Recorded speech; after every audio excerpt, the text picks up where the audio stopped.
There is a battle raging, one that many don't even realize exists. A fight in which anyone can be the victim and anyone can be the aggressor. It can be motivated by politics, by ideals, or simply by financial gain. Just recently, a large company was targeted, and due to one of these attacks, ended up more than $60 million worse off. Targeted attacks are a reality. What you're about to see is based on the real story of one such attack. Dude, don't even go there. Go where? Everyone knows hand shot first. Hand shot second. What are you talking about? You not seen the original 1977? First. Second. Hey, get over here. I got a job. So this is what we're gonna do. First of all, we need to research the target. Find out what you can about their finances and social interactions. Make a list of departments and staff and get them on the wall. I want to know what these people are like. What are their online habits? Do they talk about their employer online? Also get me their perimeter security and internet-facing systems. We really need to know what we're dealing with here.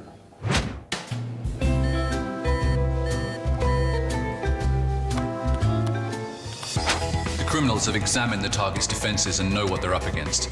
Now they're packing and encoding different malware samples to make sure they remain undetected by standard security software. Sean is using anonymizing software to connect to underground forums. These are used to offer attack toolkits, intelligence, or even just for criminals to offer each other advice. So what do we have, Ralph? Well, we have our tools set up.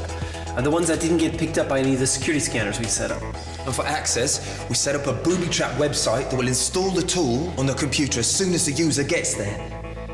The link was sent to all the email addresses that we found on the social profiles of the employees. Now we just gotta wait for them to take the bait. Fortunately, the security software recognized the URL the criminals were using to host their exploit kit, and the email was automatically deleted. That was 2 days ago. Has anyone taken the tool yet? No. Then we need something else. Maybe the old-fashioned way. The old free flash drive trick.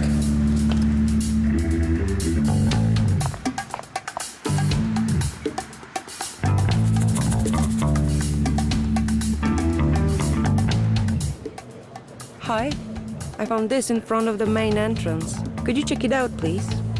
Yeah, it's good you brought it here. Thanks. What are the employees talking about now? Well, a lot of people are talking about the company lowering pay. And there you go.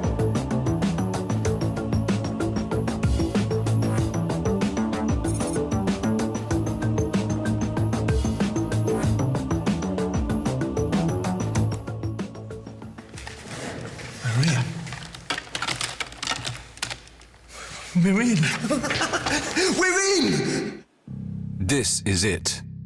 The criminals have broken through the defenses, combining a zero-day exploit with some social engineering to get the victim to open their malicious file.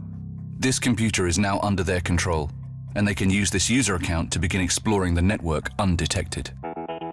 The hackers look for any information they can use to exploit the system and gain higher privileges to access further data. Here they find a login page to an HR database and attempt an SQL injection attack. It fails. They find an email from another user that seems to have access to important databases and target him. After dumping the local password cache, the attackers have domain admin credentials.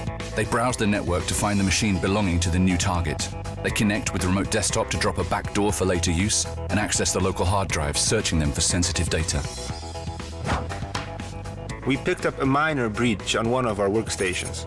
We've isolated it and made a thorough scan. We found the bot and removed it. Everything's fine now.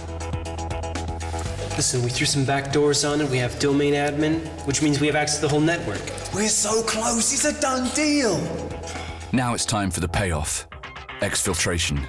They return to the compromised machine and find their goal, credentials for a development database. A brute force attack against the server gets them root access and they're free to dump the entire source code for a critical project. All they have to do now is bring it home. Just like that. These types of cyber attack are becoming more frequent, costing companies hundreds of thousands of dollars. Traditional security simply can't keep up. Criminals can test their attacks to the point of invisibility, and use legitimate, compromised accounts to stay under the radar once inside a network. Effective security should operate on the assumption that breach will happen. Effective security should be your eyes and ears throughout the network, enabling you to detect and contain every aspect of a targeted intrusion. In one recent survey, more than 70% of respondents felt that their own organization's security activities were insufficient to cope with such an eventuality. Don't be a victim.